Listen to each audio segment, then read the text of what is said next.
Welcome to the Uplander Real Estate Digest, the show for buying and selling deals on Upland. I am your host, Earthshaker.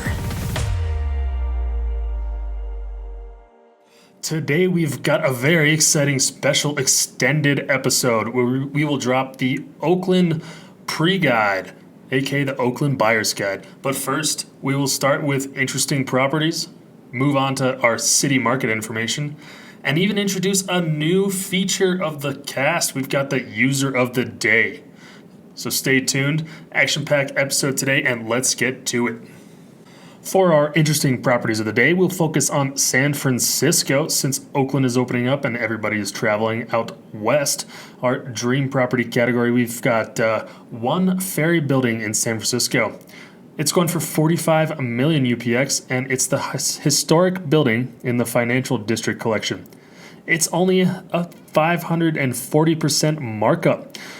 Personally, if I owned it, I would probably raise the price or take it off the market. But if you're looking for an opportunity in the dream property category, man, you can't pass that one up. In the high-end property, 1 million to 200,000 UPX, we've got 180 29th Street. That's in San Francisco. It's going for 400,000 UPX in Seacliff. Seacliff is a very popular namesake collection and feels like a steal for 400,000, to be honest. In our premium property category, 200,000 to 30,000 UPX, we've got 2340 Francisco Street. Now, this property is located in the Marina District. It's practically next to the ocean and down the street from popular downtown areas in San Francisco and Ghirardelli chocolate. At 97,000 UPX, you get 71 UP2, and honestly, feels like a steal. Affordable property category today, under 30,000 UPX, we've got 4721 17th Street in San Francisco. It's going for 10,500 UPX, very affordable. You get 30 UP2. It's in Asbury Heights. It's kind of down the street from the Haight-Ashbury neighborhood. It could be a great area for some possible appreciation in the long run. Our stats today are kind of mind-blowing. So for our unminted properties, we've got only 3,449 at the time of recording. This is another all-time low and 6,000 lower than yesterday. Man, Oakland just can't come soon enough, I don't think. For our city minting stats, we got San Francisco at 0. Last property gobbled up last night by Venom on the UPU team. We may start to see appreciation here in San Francisco with all the properties minted. It'll be interesting to watch what happens here. Fresno down to 2. Always surprising here with Fresno. This market seems hotter than I would expect, although there are 8,000 locked, so TBD to see what happens here. Manhattan, we've got 790 unminted, 20 locked, and Brooklyn coming in at 2,600 unminted and 28,000 unlocked. Those will be minted with Oakland on Friday and Monday, announced by the Upland team. So if you're not an Oakland fan, you can always stick around in Brooklyn and grab some freshly minted properties. Our secondary markup floor is at 110% in Brooklyn and Manhattan, with plenty to mint. We're as low as 95% in San Fran, which is odd, and even though it's all minted. But Fresno, the big surprise, 141% markup, much higher than all the other neighborhoods. Yesterday's largest transactions, we got some interesting ones. Largest minted UPX transaction coming in at 1.5 million. That's at 450 West 123rd Street in Manhattan. Done by Julia 007. Largest secondary UPX transaction at 2.5 million. This is secondary, folks. 80 Center Street in Manhattan. Balandari, I believe, purchased that one. Largest secondary fiat transaction. Hold on to your seats, guys. This is getting real. $10,000. Can you believe that? If you had any questions about making Upland your career, hey, maybe it might work out for you in the long run at these prices. We got 318 Spear Street is the address to that location. Man, just looking around the neighborhood there at $10,000. I don't know what's special about that property. If you know, throw it in the comments. It is 700 UD2, but there's got to be something else to the puzzle there. Let me know if you know more about that transaction. Would love to hear it in the comments. Our user of the day, a new feature. Every day we will feature a user of the day who's had a positive impact on the Upland community. The users of this game make this place great. So today we're going to give a shout out to Kid Connie. He or she is an Uplander. They own 133 White Avenue in Brooklyn, New York. It's also called Cafe Mogador. Correct me if I mispronounced that. They've been dropping tons of helpful nuggets in the new players Discord, so wanted to give them a shout out. Go give Kid Connery a visit, and thank you for all you do, man, for the community.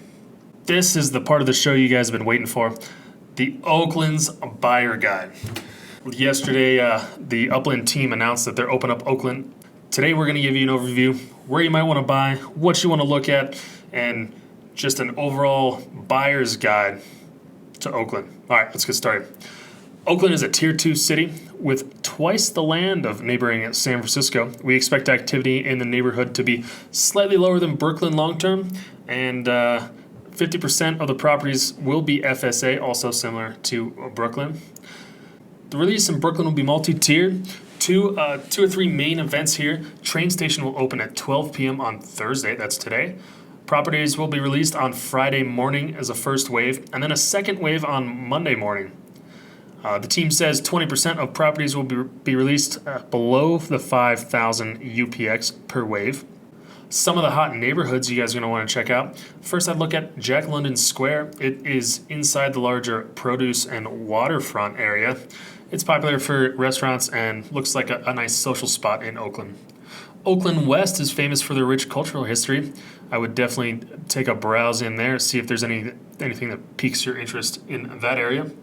Also look at Old Oakland, Downtown Oakland, and Chinatown. Kono is another Korean town and art district area. Temescal would be probably a Little Italy for Oakland, and Fruitvale is another strong contender. For transportation and the train station, looks like the train station was announced in Lake Merritt with up to 10 terminals here. Upland is holding a raffle for 8 of the terminals. You can find more information from the Upland team there. You have to mint a property anywhere in Upland by 9 a.m. Thursday Pacific time. You have to be a user for 7 days, but yeah, get with the Upland team and they can tell you more information about that. The landmarks we're looking at for Oakland, Lake Merritt is a highly probable one. Looks like there might be some opportunities on Grand Avenue and Lakeshore Avenue. Check out the Cathedral of Light, Oakland Alameda Coliseum, home of the Oakland A's. Look up Jack London's Cabin in Produce and Waterfront, also a potential landmark. Now for collections, a lot of speculation here. Tough to say exactly what they'll be, but I think College Avenue or Rock Ridge neighborhoods are possible contenders. Piedmont Avenue, I'd say, is a high probability, a very popular location for restaurants and retail. Civic Center is another good contender, and Chinatown is slightly smaller, so might be a really good contender for a great small collection there. Telegraph Avenue is fairly large, but it is a busy street that runs north towards Berkeley. Also, check out Temescal Alley. It's a interesting contender and kind of similar maybe to the Dumbo area of Brooklyn. We will see. If neighborhoods extend up to Berkeley, I would look at Shattuck Avenue. Jack London Square is another popular area with strong chance of becoming a collection. I also like West Oakland too, with all of its history. Kono would be a great small collection, and also check out Independence Avenue in Fruitvale. If Oakland sounds too crazy for you, you can check back into Brooklyn. Sounds like they're releasing half of the locked properties on Friday and then the other half on Monday. I'm curious to hear where you are buying in Oakland. Put it in the comments along with anything I might have missed or your questions. Get all of our property ideas straight to your inbox. Join our newsletter by emailing blockchainers, that's blockchainers@gmail.com, or message Earthshaker on Discord. I pick the best and most interesting deals from your submissions, as well as those that I find on my own. Featuring your property is 100% free, and I do not do this for compensation. So if this podcast was useful to you, like and subscribe to support, and I'll keep doing them. Thank you for listening to this special extended episode of Uplander Real Estate Digest. Upland Real Estate Digest is an entertainment service. All views are for entertainment purposes only and not to be construed as financial advice. Upland Real Estate Digest is not affiliated with Upland.